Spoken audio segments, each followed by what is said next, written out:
All right, guys. Today we are going to be reacting to these were Hitler's plan for the United States if he would win World War II. Let's jump in. Space and plenty of Aryan DNA. Little wonder that he set his sights on the US. But how detailed were his plans, and were they already underway? History is very clear about Hitler's relentless march across Europe and his desire to rebuild under the flag of the Third Reich. But what about across the Atlantic? James P. Duffy, historian and author of Target America, Hitler's Plan to Attack the United States, says that's a little less clear, and historians have long debated how much Hitler wanted. Duffy says that Hitler intended to rule the world. He cites a 1927 letter from Rudolf Hess to the London-based Nazi Walter Hevel, in which Hess wrote of Hitler preaching, "World peace will be realizable only when one power, the racially best power, has attained complete and uncontested supremacy. That power can then provide a sort of world police." This seems to confirm there were plans for even America to fall under the jurisdiction of a global Nazi law enforcement agency.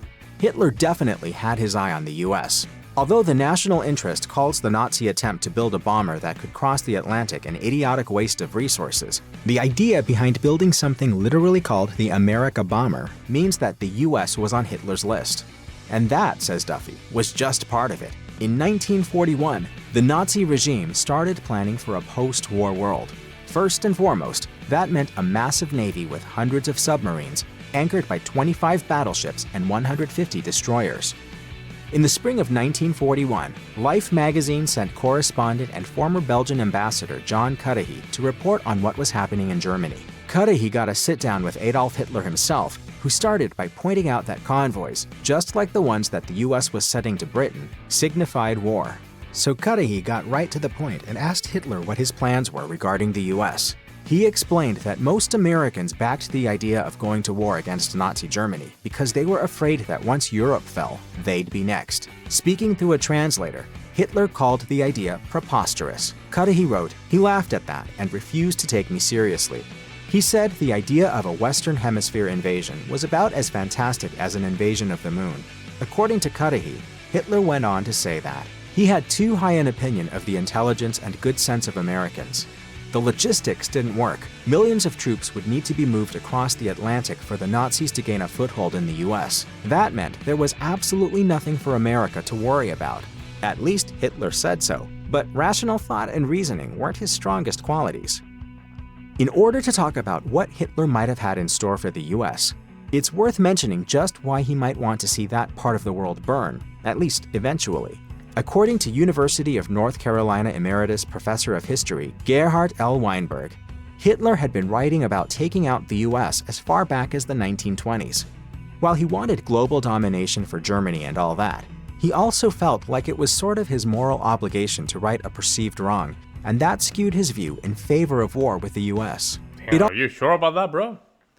Are you sure about that? I mean that you have to take, first of all, you have to take care of the military and the army, and then the citizens that are armed on top of that. Are you sure you want to do that, bro? Are you sure, man? People don't realize how the United States is built. I mean, they think it's only our military. No, our people are armed to the teeth, man. Our people are armed to the teeth. You gonna do it? But if he wanted to do it, okay, man. But I don't think it was gonna be good. It all went back to the stab-in-the-back myth, which the U.S. Holocaust Memorial Museum describes as the belief that Germans' loss in World War I came not on the battlefield, but because of espionage, sabotage, and subterfuge on the home front. All that was, of course, supposedly led by those who would become enemies of the Nazi state, including Jews, liberals, and communists. At the same time, it meant that America didn't really have all that much to do with Germany's loss. Therefore, America wasn't a military might that needed to be contended with. But what historian and author James P. Duffy says was described as Europe's greatest future rival. That meant Hitler believed he could wrap up the war in Europe, take his sweet time building up a navy, then deal with the US. Adolf Hitler famously wrote Mein Kampf, but less famously, he wrote a second book, the very directly named Hitler's Zweites Buch, or Hitler's Second Book. According to Target America, Hitler's Plan to Attack the United States, the book was written in 1928, but not published until 1961. Wow, that's crazy. I didn't know that. So he wrote that book He probably knew his fate. He probably already knew his fate and said, you know what, I'm going to just leave this right here. And when they find it, I guess they're going to publish it. A series of 3 conflicts, and it wasn't until the third one that Hitler got around to the USA. First, Hitler saw his Germany taking on France to regain what they'd lost post-World War I. Then, he was going to head east and seize all the land and agricultural resources he needed from the Soviet Union. And then, on to America, which he wrote was a real threat to German domination of the world. But here's the thing. Hitler wrote that analysis before the Great Depression got into full swing. As he watched what was unfolding across the Atlantic, he eventually came to the conclusion that America was so weakened by her own problems that it didn't really matter. The Third War could wait. According to Gerhard L. Weinberg, Hitler believed that wrapping up the war in Europe, stabilizing his Third Reich, and building up an army of long-range forces was all something he could take his time doing. America, he thought, was too weak to do anything but wait. There's a lot that's been written about Adolf Hitler's obsession with taking on the Soviet Union, but according to Cambridge historian Brendan Sims, he was just as obsessed with the US. So much so, Sims told ex-Berliner, that it shaped policies across the Third Reich. Sims explains that the more research he did, the more he found about Hitler's focus on America. It became absolutely obvious that Anglo-America, that's my phrase, Hitler tended to refer to them as the Anglo-Saxons, was the biggest kid on the block, his main focus, his main enemy, the partner he would have liked, the biggest element of his reality.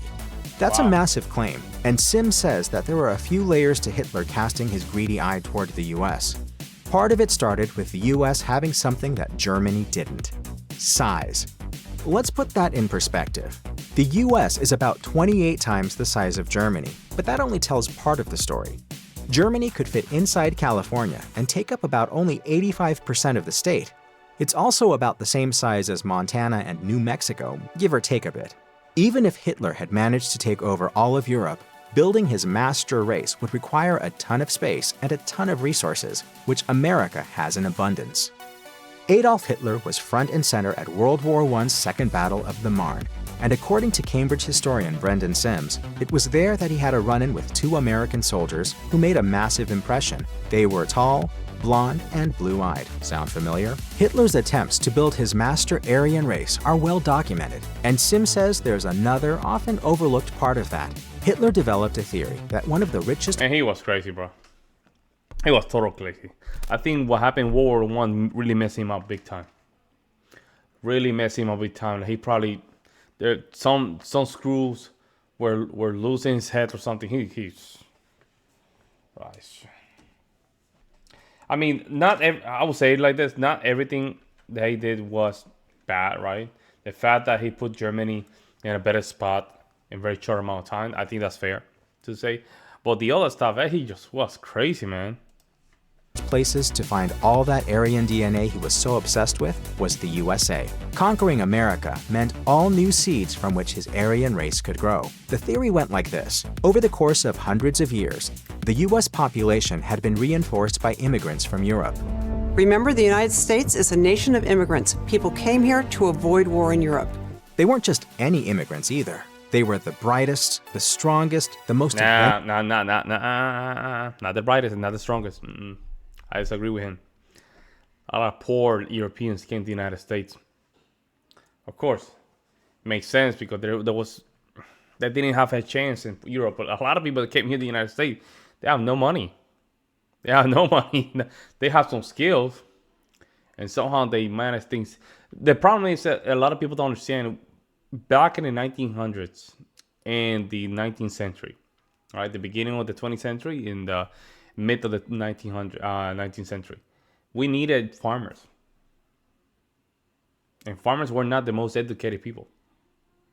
They're just people that know how to work with stuff and just know how to work with the land. And you can say that's a kind of intelligence, but not at the level of Europe itself. Europe always been, when it comes down to education, higher than the United States.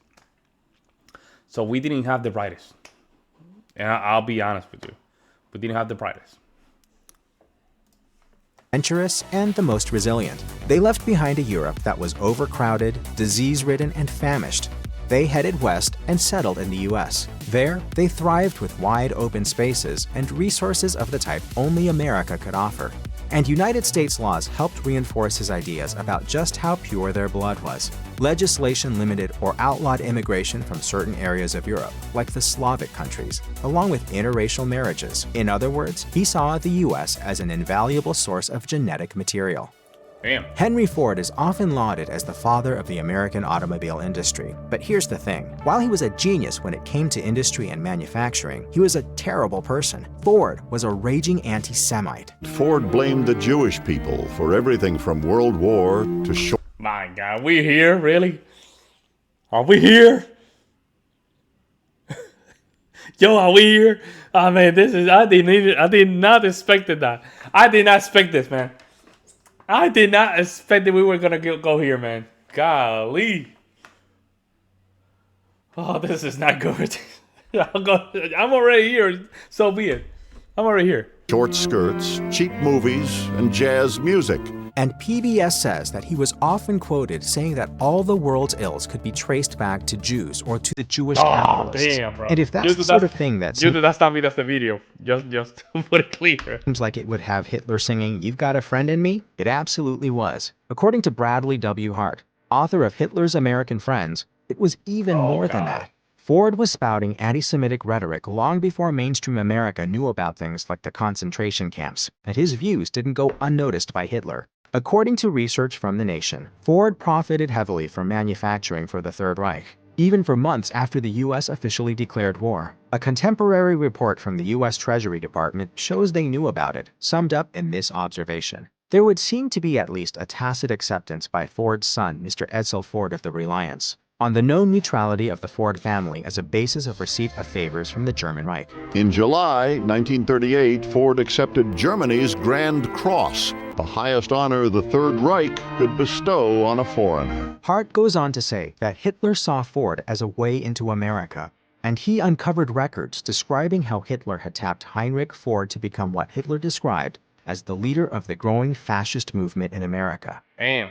World War II usually plays out as an Allies versus Axis conflict, but it wasn't that neat and tidy. According to the National World War II Museum, the US had a faction of Nazis that weren't just alive and well, they were holding rallies at venues like Madison Square Garden. The German-American Bund dated back to 1936, and the entire idea behind the organization was to promote all the ideals and racial hatred that went along with being a Nazi. That Madison Square Garden event attracted about 22,000 loyal members in 1939, and it was done under the command of a German World War I veteran named Fritz Kuhn. Wow. The Bund, of course, got the attention of the House Committee on Un-American Activities. That was real free speech right there, man. I don't agree with him, but it is what it is. That's some crazy stuff. That's crazy. I know about that rally. I know about that rally in New York, man. But that's some crazy stuff, man. I mean, what in the name of God, bro? Yo. Oh, my God. I didn't know this video was going to be... I know it was going to be talking about mustache guy, but not to get to the... Talk about the hat people. Or people with the hat, so... And while they were found not to be a threat to national security, there is an interesting footnote. One of the claims used to discredit the Bund was that Kuhn reported directly to Hitler and that Hitler was meddling in US affairs. It makes sense that Hitler would be thrilled to have a Nazi party ready and waiting for him. But not only was that not true, but according to traces, Hitler outright denounced the party. Why? Because the Nazis thought the Bund was giving them a bad name. Names like Dachau and Auschwitz are instantly recognizable, but they made up only a sliver of a percentage of the facilities the Nazi regime built to contain, enslave, and execute those they didn't like. Here's a terrifying statistic. According to the U.S. Holocaust Memorial Museum, there were more than 44,000 camps of varying purposes, all detention and incarceration based, that were active during the Third Reich. Would those camps have been set up in North America? According to the CBC, probably.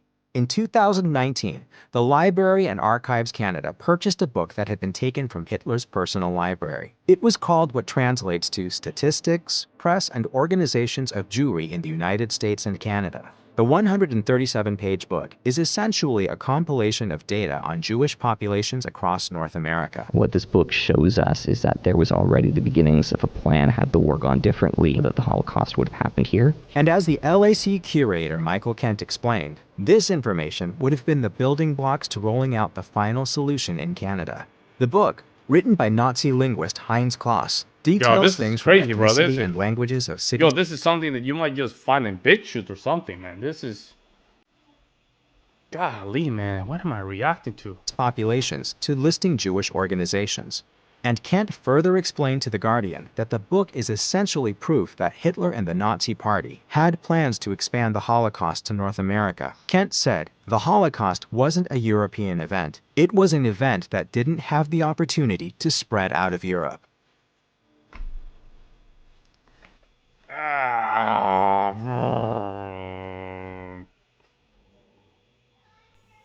I don't know what to say. This is some crazy stuff. The guy with the mustache, believe me, he never had a chance here, man. I'm telling you, never, because again, let's say the military, the United States military, depleted. All right, let's say depleted.